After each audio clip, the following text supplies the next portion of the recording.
Well, I definitely haven't been able to say this in a while. Well, welcome back to the shop.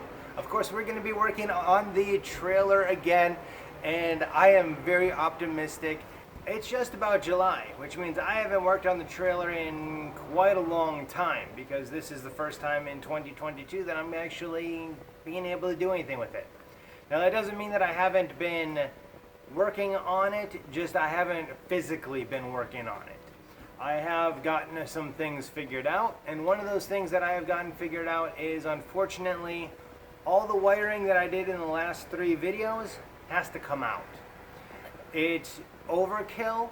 There is not enough wires in the back of the power station for me to be able to do what I want to do, which means I need to link up some more of the lights and things like that to one line rather than the 2 that they are already on, as well as I needed to add a couple of switches in to a couple of key places.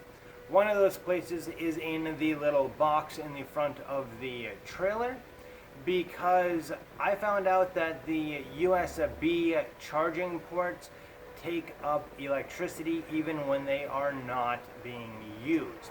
So I want to put that entire front console on a power switch as well. Another one of the things that I figured out is not only do I need to rewire everything, but I need to reroute the wires all the way around the fan itself. And how I'm going to do that is I got some split loom that I'll be able to run the wires through. Now, the reason why I'm going to do this is for 2 reasons. One, I don't really like having all of the electric wire doing 90-degree turns through the opening of the fan. Another reason is that if I ever want to run more wires, for whatever reason, it means that I will have to take the fan out to be able to wrap those wires properly. And I don't want to do that either. So I'm going to go ahead and go all the way around it with drilling a couple of little holes for the split loom to go through, then the wires will go through that. Now, honestly, I was kind of worried that I might be weakening the structure of the roof by doing that, because I'm going to be putting holes in the joist. But honestly, if I'm ever up there, which I shouldn't really ever need to be, except for putting the fan in and things like that, I'll be able to stay away from those weak spots. And whatever weight will be up there will be on the wall edges, because that is where the roof rack will be attached to. But I think that is enough talking for right now, so I'm just going to get on tearing out that wiring. So, it's been a couple hours since I updated you guys, so figured I should probably do that before I move forward. So what I have done is I have removed all of the wiring that I did last year. That includes off of the chase cover and control panel. I've also drilled holes through the joists so that I could fit split loom through there. And of course I have melted the insulation to give room for the split loom. And as you can see here, this is the main power chase right here. And I've got both wires coming out there. The other side, which I have not put tape on yet, is for the 12-volt wiring. The insulation fits nicely because I have also melted that one as well. Now I do need to add tape to these before I can put the insulation in and hopefully never have to take it back out again. Now I was hoping that if I ever needed to change out the wiring in here, that this chase would make it the power wires a little bit easier to run. However, I found it to be a pain even with being able to pop up through the fan hole to be able to run those wires together. So I'm hoping that I never have to do that ever again because it will be a pain to do so once the trailer is done. Now in the last few hours I've also figured out how much electric the lights take up and the switches and all of that, as well as the fan. As you guys can see right here, nothing really takes up much power whatsoever. The fan is definitely what takes up most of the electrical, and the lights don't even take up a full amp. So I'm thinking that I may be able to run those wires as 16 AWG instead of the thicker, more cumbersome 14s. But I am waiting to hear back from a couple people just to be on the safe side of that, as I definitely don't want to wire the whole thing and find out that I did it wrong yet again. Now, just to be on the safe side, I could run it all as 14s like I did last year, but honestly, I don't really want to go that overkill with it. I think that 16 is even overkill for a lot of that wiring. Now, the one thing that I am going to be keeping at 14 is anything that goes to a charging port, because those will definitely need to be higher amps, because those use like 2 to 3, sometimes even 5 amps total. So what I'm going to do right now is I'm going to finish up getting the top tidied up so that we can start working on that wiring next. I got the insulation done and taken care of. I also ran a wire for the lights once again, and it's like the 4th wire that I ran, but I went with a 18 gauge because, well, that's all that it's going to be needing.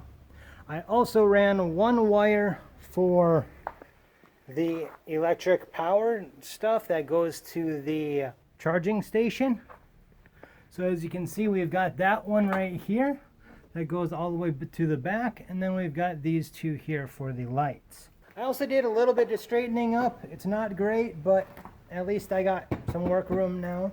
Now, while I was cleaning and doing the other stuff, I've got a little bit of a problem, and that is I want to put in vents for an eventual air conditioner that would get set up on site. Like if I had shore power, then I could use a air conditioner.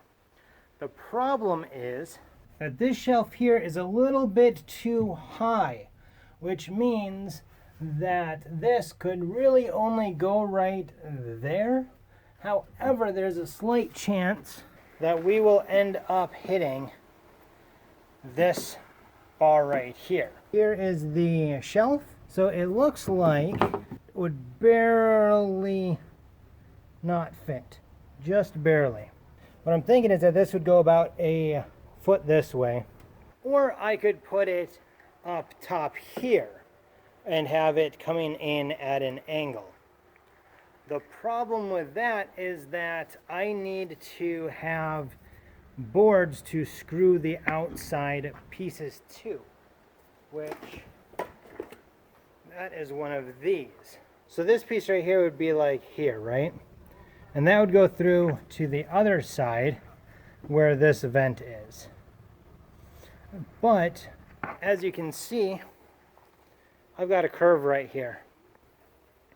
So that will be an issue to make a board to screw this to. Whether I do it down low or I do it up high doesn't really matter, because there is pretty much the exact same arc all the way through that, because this here is where it starts going flat. Now you might be thinking, just go ahead and route it into the cabinet, right? Like right here. However, can't do that because the shelf's in the way.